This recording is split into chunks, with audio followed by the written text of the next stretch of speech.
Before life, there was time. Before there was sound, there was rhythm. Before there was light, there was the pulse. We measure it, we chase it, but we don't understand it. Some say time is a river flowing endlessly toward the future. Others say it's an ocean and we're already submerged. Every second that passes is a mystery we pretend to know. But what if the truth is more dangerous? What if time isn't what we think it is? What if time is alive? It's alive! It's alive! It's alive! It's alive!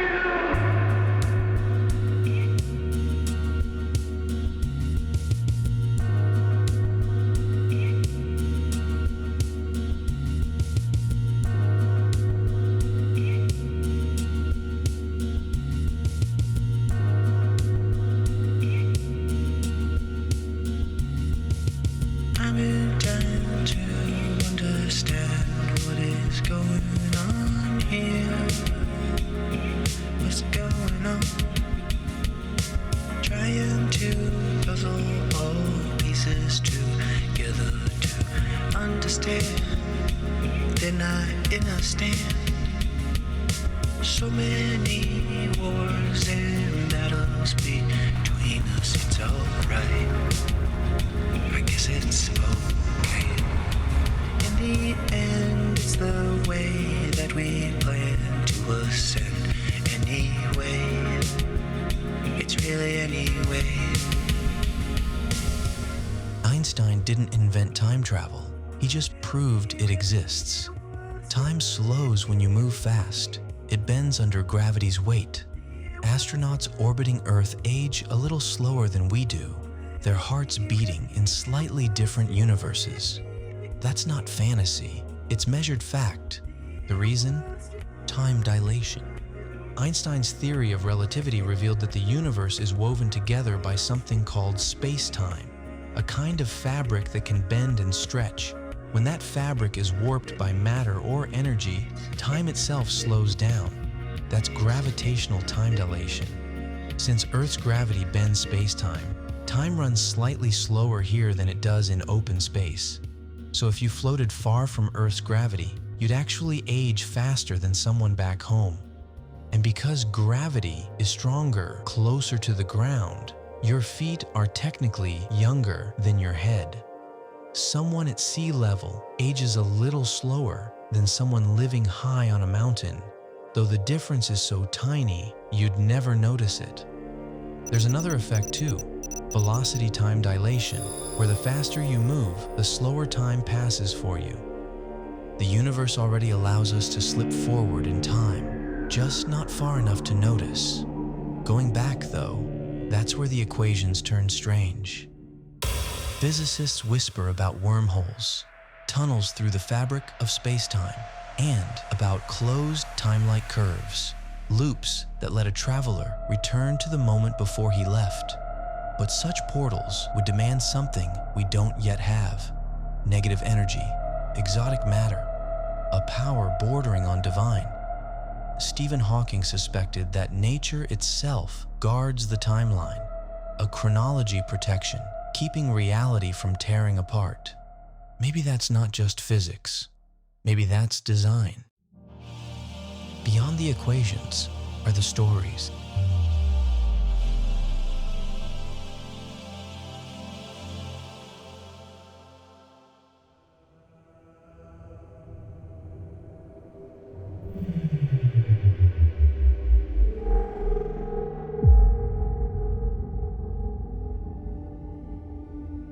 At the far eastern edge of Long Island, there's a place called Montauk. Today, it's a quiet state park, but beneath the soil lies one of the strangest legends in American history. They called it the Montauk Project, a secret government program said to have run deep beneath the Montauk Air Force Station, where scientists allegedly conducted mind control experiments, psychic warfare, and even time travel. The story first appeared in 1992 in a book that blurred the line between recovered memory and science fiction. Its author, Preston Nichols, claimed he worked at the base, unlocking technologies that could bend time and open portals to other dimensions. I personally believe that Montauk was most likely a test bed for some of the technology interchange between the aliens and the U.S. government. That they were trying out a lot of these great ideas they got. They're also trying to replicate systems and technologies they had on the captured, crashed UFOs. Also, I can remember I had an office in the radar tower. It was the first office on the second floor in the back. Next to my office was another office, and I remember, I swear on a stack of Bibles, I remember a lizard man in that office. It was His Highness Draco something, I can't remember the other name. And he was about 6 foot, 7 foot tall, had sort of like scaly skin, humanoid. He walked erect like we do, had 2 arms, 2 legs. He had a tail, but it really didn't show most of the time. He had somewhat of a humanoid face, strange eyes, a big mouth, and, you know, looked like what you would expect if you're going to put together a lizard man. There was a being on Star Trek called the Gorn that Captain Kirk fought on this planet. This man that I worked next to sort of resembled that being. Now, how did that strike you? I didn't that would have have to be a traumatic experience. No, not to you? I didn't have that much to do with it. I call it it. I'm not sure whether it was he or she. But I didn't have that much to do with it. But you accepted his presence as something normal for... What else do you do? You're working next to this thing. True. You know, it's, how are you? Hi, you know, that sort of thing. Go out for coffee and donuts? Yeah. He spoke in a hissy voice, you know, hissed a lot. And sort of sounded like he was loud whispering most of the time. And then the other thing that we ran across, I needed some sodium hydroxide for a special soldering project. Of course, we all know Drano is essentially sodium hydroxide. So I went to the commissary, got a can of Drano. So I took a glass, put some water in it, dissolved the Drano in it. I was using this as flux of solid wood. His Highness Draco comes in. Oh, no. And he said, "More!" So I got another glass of water, poured some more Draco in it, handed it to him. and the Draco was getting drunk on Draco. How the hell they could stomach that stuff, I don't know. So finally, he really tied a rag on. Doing it out of 11. That thing, he really tied on a rag. He must have drank about 8 glasses of water made of the heavy, thick Drano. Yeah, I put enough in so it was thick, because I was using it as solder paste. And gulp. And finally, he came back to normal sense. He asked me, "How do you make that stuff? That's the greatest stuff he'd ever had." So I told him, "Go get some Drano," and they had to keep buying more and more Drano. Because the reptilians are getting drunk on the Drano. Were they involved in the project then, directly? I think they were there more as advisors. This is why I think they were there as advisors. Were they there of their free will? It seemed to be. Yeah. Because they were treated well by the station management. The location itself was real. A Cold War radar station built in the 1940s, known for its massive SAGE radar. Officially, it closed in 1981. Unofficially, the legends say that's when the real experiments began. According to the claims, scientists used electromagnetic fields to alter consciousness, recruiting children for psychic tests and experimenting with telepathy, teleportation, and mind manipulation. Some even linked it to the infamous Philadelphia experiment, suggesting Montauk continued where that one left off. Field generator steady at 90%. Hold it there. On my mark, now. Reading full charge. It's humming like a live wire. Oh my God. Where is she? She's gone, sir. 1943, Philadelphia. A destroyer called the USS Eldridge sat humming on the Delaware like a living machine god. Tesla's equations, Einstein's geometry, Navy secrecy, all wired together for one purpose: make a warship disappear. They said it was radar cloaking, but eyewitnesses swore they saw the Eldridge phase out, vanish, only to reappear miles away. The official story called it myth, but deep inside the defense labs, someone wrote a single line on a declassified memo: field coherence achieved. What if that moment wasn't an accident? What if it was the first time human technology bent the lattice of reality, ripped through the film between matter and mind, and proved the impossible could bleed into the physical? Since then, every secret program chasing zero-point energy, time-shift propulsion, and dimensional resonance has been chasing the same heartbeat that pulsed through that ship. Maybe the Philadelphia experiment wasn't the end of a project. Maybe it was the birth of a new timeline. The Montauk project inspired a generation of pop culture, most famously Stranger Things, which was originally titled Montauk. It captured the same themes: secret labs, missing children, and gateways to the unknown. Whether myth, misdirection, or forgotten experiment, Montauk stands as a monument to our obsession with secrecy. Because sometimes it's not about whether the story is true, it's about why we keep telling it.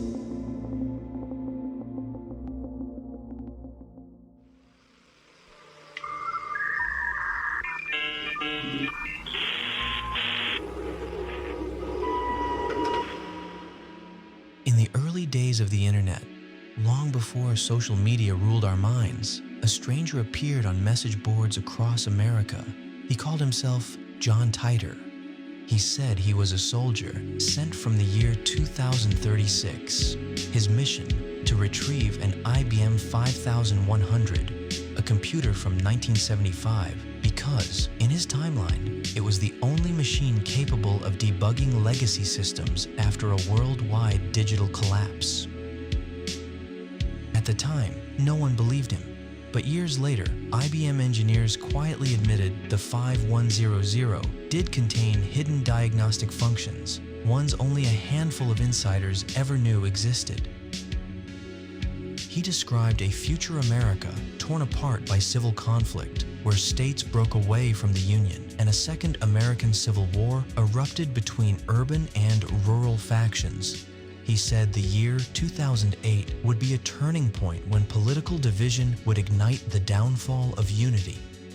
He spoke of CERN discovering the secrets of time travel through micro black hole technology, of world lines that branch with every decision, and of a future not fixed but fractal. Then, just as suddenly as he arrived, he vanished. No trace, no origin, just archived posts and a digital echo of a man who may or may not have existed. But perhaps the strangest case of all came not from science, but from story. In the late 1800s, a man named Ingersoll Lockwood wrote a trilogy the world would later rediscover. Travels and Adventures of Little Baron Trump, Baron Trump's Marvelous Underground Journey, and 1900, or The Last President.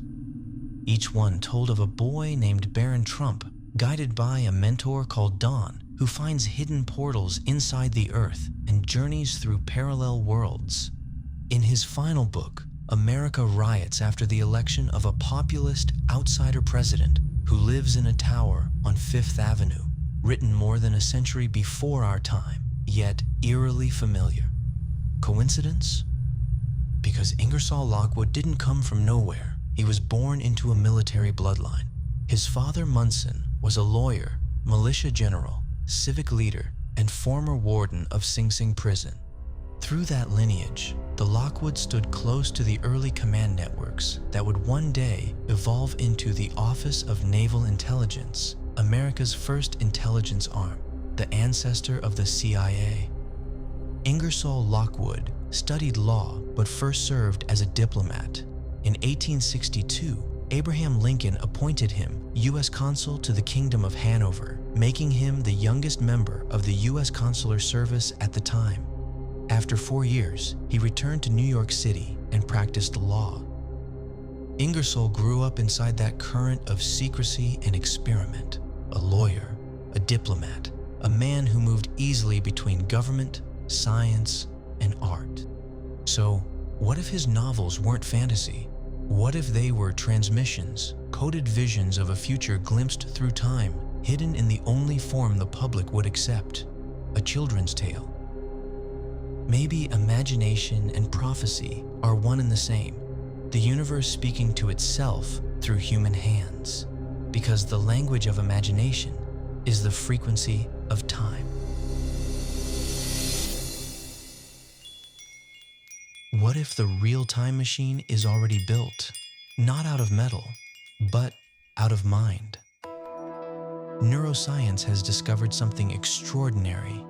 When you imagine, when you daydream vividly, your brain activates the same regions it uses to store memory. To the mind, there is no clear difference between what's real and what's vividly envisioned. So when we dream about the future, we're not escaping reality, we're building it. Every image, every feeling, every detail we replay or invent creates new neural connections, physically reshaping the brain. Daydreams become blueprints, belief becomes biology. In essence, the imagination is a time machine made of thought. Maybe that's why the mystics called imagination the language of God.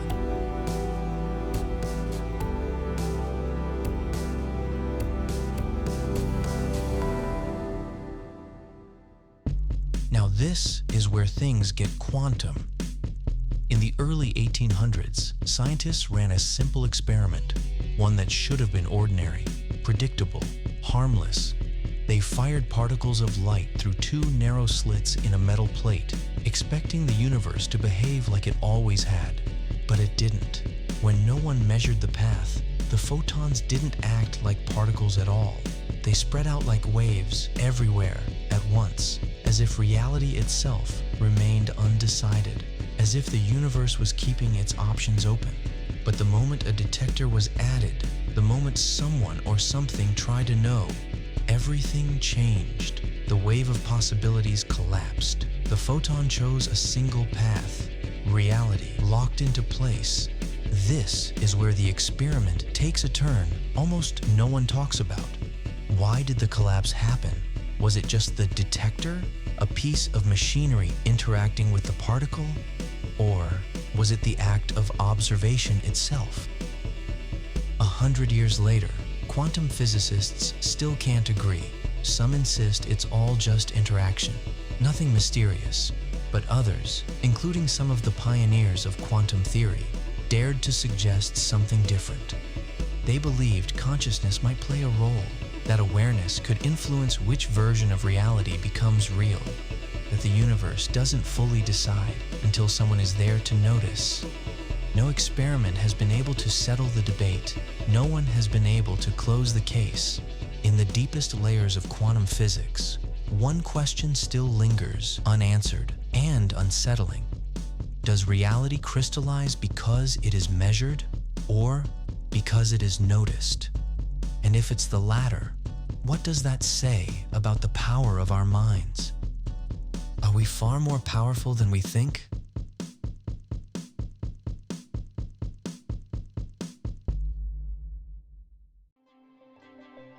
The quantum mind.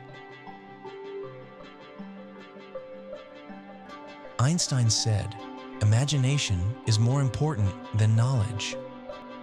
Knowledge is limited to what already exists, but imagination, that's how we reach across time. Quantum physicists discovered something new, entanglement across time. Two particles, separated by moments rather than distance, behaving as if they already knew each other's fate, as if the future was whispering to the past. If matter can do that, what about consciousness? What if intuition, déjà vu, and prophecy are faint memories of timelines we haven't yet lived? We've been taught that time moves forward, that we're passengers on an arrow we can't control. But maybe time isn't an arrow. Maybe it's a field, a living ocean we can navigate through focus, emotion, and belief. The mind bends light, the heart bends reality. Together, they bend time.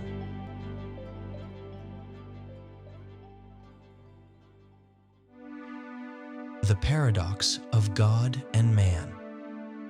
If we can step outside time within our own consciousness, what does that make us?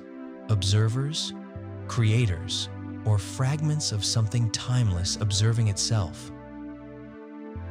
Quantum physics hints that particles are entangled not only across space, but across time. One event can influence another before it even happens. Maybe that's what déjà vu really is. A flicker of your future memory reaching backward, reminding you you've been here before.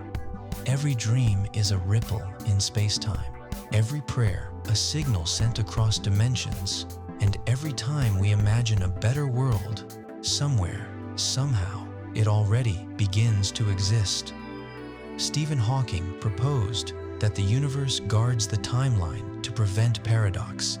Maybe it's not protecting itself. Maybe it's protecting us. Because time isn't something we move through. It's something that moves through us. Tesla believed the past, present, and future exist simultaneously, and that humans experience them sequentially only because of perception.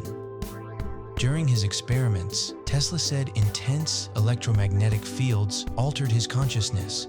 He described moments where the boundaries of time collapsed, and he could perceive the past, the present, and the future at the same time. He said time emerges from energy, vibration, and frequency, not from motion through a line. Change the alignment, and time feels different. This doesn't mean we travel through time. It means our perception slips outside the usual order. Essentially, Tesla said, we don't move through time. Time moves through us.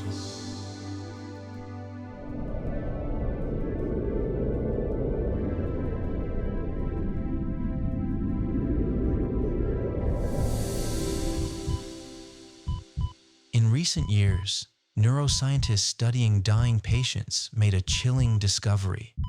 After the heart stops, the brain doesn't. 7 minutes. The last act of the mind. For nearly 7 minutes, the regions tied to memory, emotion, and consciousness flare to life, as if replaying an entire lifetime in a final cascade of light. A moment where past, present, and future collide, and the traveler steps outside of time itself.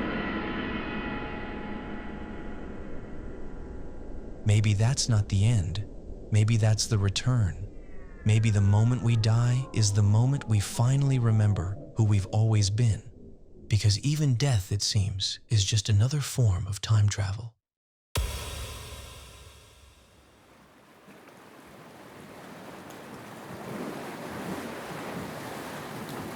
So much of our understanding of time comes from studies seemingly outside of us. Clocks, equations, measurements. But what about the experience we have with time itself? The intimate way you and I actually relate to it. Some days feel long. Some feel short. Some disappear entirely, barely leaving a trace. It raises a question.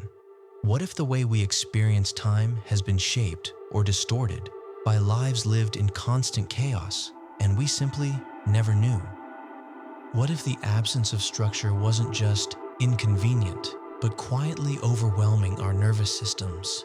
And what if adding rhythm, predictability, and pattern to our days could relieve that pressure enough to let us engage with life again? When I talk about structure, I don't mean strict schedules, rules, or forcing life into boxes. Structure, in its simplest form, just means giving attention a place to land. It's when daily life has rhythm instead of urgency, when actions have windows instead of constant demand, when the nervous system knows what's coming next. Something subtle but special happens when that kind of structure appears. Not the kind imposed from the outside, but the kind that quietly settles into a person's life. Days begin to feel different. Moments stretch or compress. The frantic sense of being chased by time starts to loosen. When life is chaotic, time feels slippery. Hours vanish. Weeks blur. Memory thins. But when order is introduced, when attention has a place to return to, time begins to behave differently. Not clock time, experience time. Moments become distinct. Days leave impressions. Memory organizes itself naturally, without force. It's as if time slows down, not because less is happening, but because more of it is being registered. This isn't productivity. It isn't discipline. It's coherence. When the mind isn't constantly reacting, when the nervous system isn't bracing for the next interruption, experience gains texture. Time doesn't rush past unnoticed. It leaves a trace. And maybe that's the strangest part of all, that the way we live might be shaping how time is experienced, not just how it's measured. And this is why all of this matters now more than ever. The world outside our homes is becoming more unstable. Beliefs are challenged daily. Narratives shift. Certainty is constantly under pressure. And without a solid anchor in our own sense of self, it's easy to get pulled by the currents of geopolitics, media cycles, and global events. Currents that have already led many people into exhaustion, burnout, or worse. That doesn't mean we shouldn't pay attention to what's happening in the world. It means we should pay even closer attention to what's happening inside ourselves. Because outrage doesn't shape outcomes. Adrenaline doesn't create clarity. And reacting faster rarely changes anything that truly matters. What does matter is how you respond, how you regulate, and how much structure you've built into your own life. This film began as an exploration of time travel, but by the end, it became something else entirely.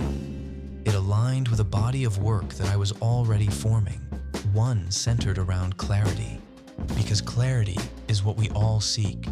It's the foundation for making the right choices. And what is life if not a continuous sequence of decisions? From the small, where to go, what to say, how to spend the day, to the profound, who to love, what to build, how to grow. When clarity is present, those decisions align with who we truly are. When it's absent, we drift, second guess, or choose from fear or impulse. Clarity isn't motivation. It isn't willpower. It's the quiet certainty that comes when the nervous system feels safe enough to see things as they are. And that safety? It's built through predictable structure, one steady day at a time. When you're lost in a dream, and the time moves slow, when you wait by the phone, and the time moves slow, when you're all alone. To run away is easy. It's the leaving that's hard. Running away is easy.